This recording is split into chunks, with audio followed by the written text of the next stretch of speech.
Murdorf and the Mortal Flaw, Book 1, Chapter 12, The Shovi, Land of the Earthdwellers. The tall grass of the savannah whipped against the mounts of the riders as they rode west, galloping towards their destination in the Shovi. After crossing the plains, they approached the mountains, crowded with tall timbers.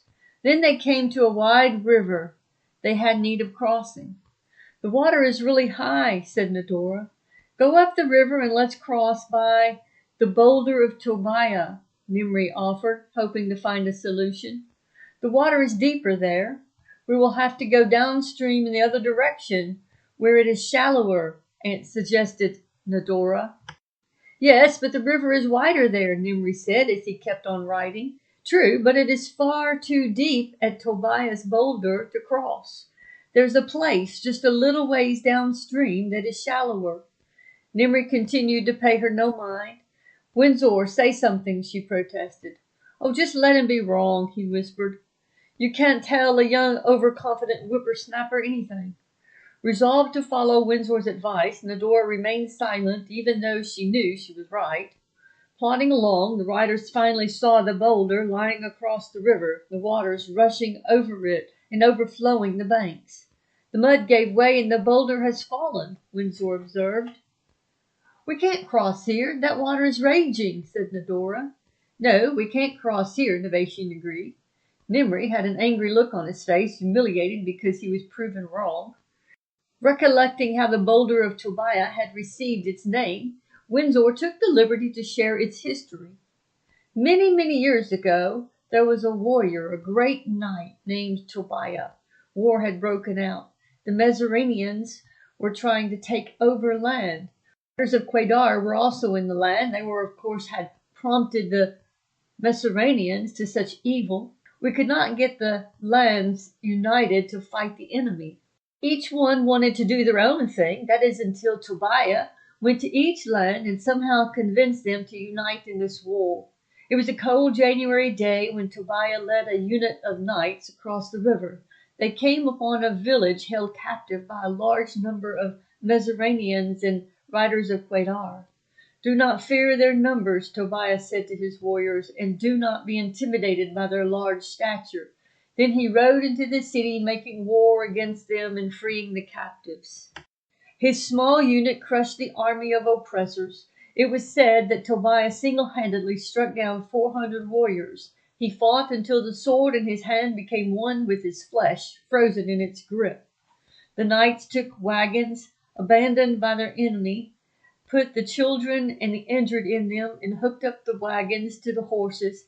They came to this crossing in the river when, without warning, they were ambushed by a large group of Messeranians. Tobiah ordered his unit to carry the people out of the battle, while he alone remained back to fight them. It is said that they looked back and saw Tobiah on top of this boulder, cutting down every enemy that approached him. No one knows what happened. Tobiah never made it back. When he did return, the people across the lands wept. The boulder was named after him because of his bravery. Many lives were saved that day because of his willingness to sacrifice himself. "Well, that's a nice little story," Nimri cut in, "but how are we going to get across the river?" Aggravated, Windsor stretched out his crooked cane, murmured a couple of words, and immediately the boulder lifted into midair, spun a couple of times, and came to rest back on the banks. The honorable engraving of the face of Tobiah facing the riders. "It is more than a nice little story," he hissed. "Tobiah was my friend." With the obstacle removed, the water rushed downstream. "The water is still too deep," Medora protested. "It's not that bad," argued Nimri as he started to ride his horse out into the water, quickly realizing he was wrong. "I told you." "No one asked you," snapped Nimri. "Don't talk to her like that," Novatian said, standing up for her. "Who is the leader of this party anyway?" asked Skeener. He turned to Nimri. "I got a feeling it ain't you." All four began to argue. "Stop your foolish arguing," snapped Windsor, thunder in his voice. He turned first to Nimri. "You should have listened to Medora." Now, stretching out his cane again, the waters of the river quaked and began to roll back, piling up on both sides like two walls. The riverbed dried up, and a path was formed across the river between two walls of water. Nimri had heard of the things that Windsor could do, but he had never seen anything like this. The riders rode across the river on dry ground. When they had crossed, Windsor held his staff down, and the water turned to its normal flow. "Trade in your zeal for wisdom," Windsor whispered to Nimri. "Respect and leadership come with time. First, you must take a back seat and follow the lead of others. If you can do that, gaining both wisdom and humility, one day others will look to you for leadership." "Yes, sir," Nimri said, humbly nodding his head, seeming to receive the stern rebuke without malice. "I just thought, well, I've crossed here before and it wasn't like this." "Son, the rain changes things. And one more thing," Windsor whispered. "Medora just might one day be ruling over you, so I would advise treating her with respect." "Yes, sir," Nimri said, feeling the sting of his rebuke. But he took in the wisdom of the prophet's words. The sun was beginning to set in the west as they approached the top of the hills of the Shovi, nestled northwest in the beautiful Naka Mountains. The towering peaks of crags and crevices were divided by rivers, foliage, and breathtaking beauty. From the peak of the mountain they could see the expanse of a lake on one side and streams of sunlight dancing off the still waters. On the other side, at the edge of the water, was a field decorated with blooming wildflowers. The jagged rocks looked like they were handcrafted, although they were nothing more than natural formations.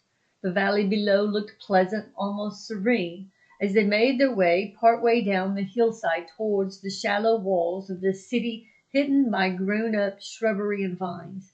They passed through the gates of the walled city and into the village of the Earthdwellers. There was no shortage of trees because the Earthdwellers did not believe in cutting trees unnecessarily. Nestled among the sides and tops of the rolling mountains were round mud-walled huts decorated with earthen gems and topped with earthen roofs, green grass springing out the tops of most. Their homes appeared to rise biologically, organically out of the earth. Many of the homes were built as attachments of the sides of mountains. Although they appeared small, most much larger on the inside because they either descended deep into the earth or back into the side of a mountain. As the Earthdwellers became more prosperous, their homes became larger and more decadent. They decorated the inside extravagantly, and they threw large parties. They had no morals or scruples. Each did as he saw fit. They rode through the village and passed to the countryside. For miles they rode into the wilderness. The trees grew large. Living springs ran, and wildflowers were as populous as green grass. They rode up a mountain into a lonely place in the woods, tranquil, calm, not a soul around. Vandorf had come out from among the Earthdwellers. He left their village years ago, choosing a different way of life. He detested their lack of morals, their rush into debauchery and celebration of sin. Although born an Earthdweller, he did not consider himself one with them. He lived alone, as far away from the community as they could without crossing into neighboring territories. They considered Vandorf peculiar, but Vandorf didn't care. He chose to pave his own road in life and not follow an empty way of life. Vandorf was a simple man and snubbed materialism as a waste of time and money. Dismounting, the riders strolled up to a large oval-shaped double door rising out of the earth, knocked, and waited. Two large trees standing near the doorway wrapped their gnarly roots around the house. The rusty iron hinges creaked as the door sprang open. "Windsor!" he exclaimed. "And who is this you have with you?" He knew exactly who she was. "Oh, what a beautiful young lady you have become. No wonder your father has been keeping you in hiding, princess."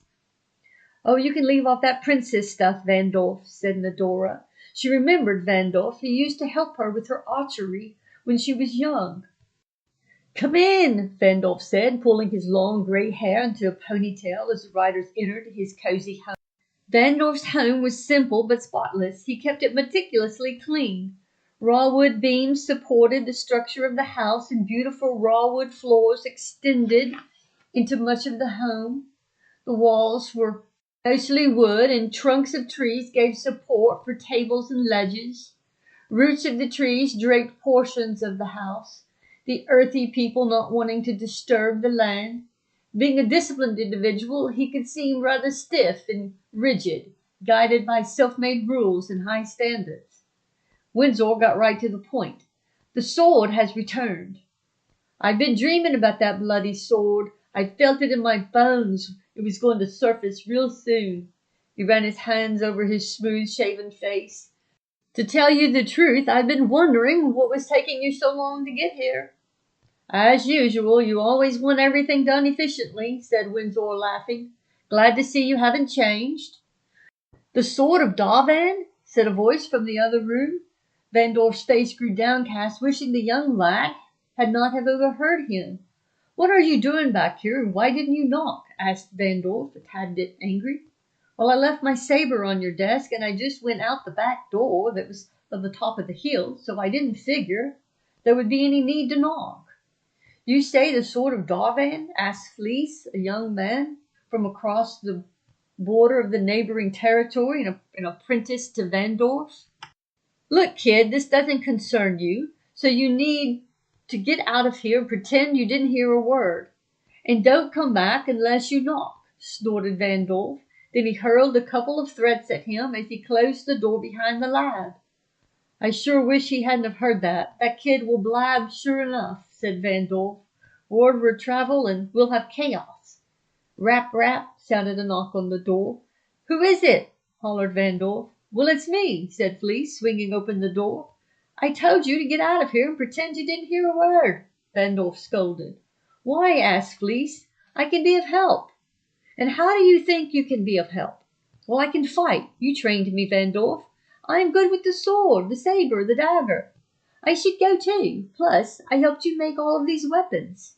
Please, this is a dangerous mission. You'll be fighting riders of Quadar, Dervs, and probably Darvan himself. I would not expect anything less, said the lad. Vandorf pulled Windsor off to the side. I'm afraid he won't be able to keep his mouth shut if he stays behind. Well, is he trustworthy? Windsor asked, eyeballing Fleece. Trustworthy, yes, but superstitious. We'll take him with us for now, since we don't have the sword with us, but keep a close eye on him. Vandorf asked Fleece, Are you prepared to die? Tossing a coin around in his pocket, Fleece pulled it out and looked at it. Oh, put that bloody coin up, Fleece, and make your own decision. Looking at his coin, Fleece responded, Yes, I'm prepared to die if that's what's called for.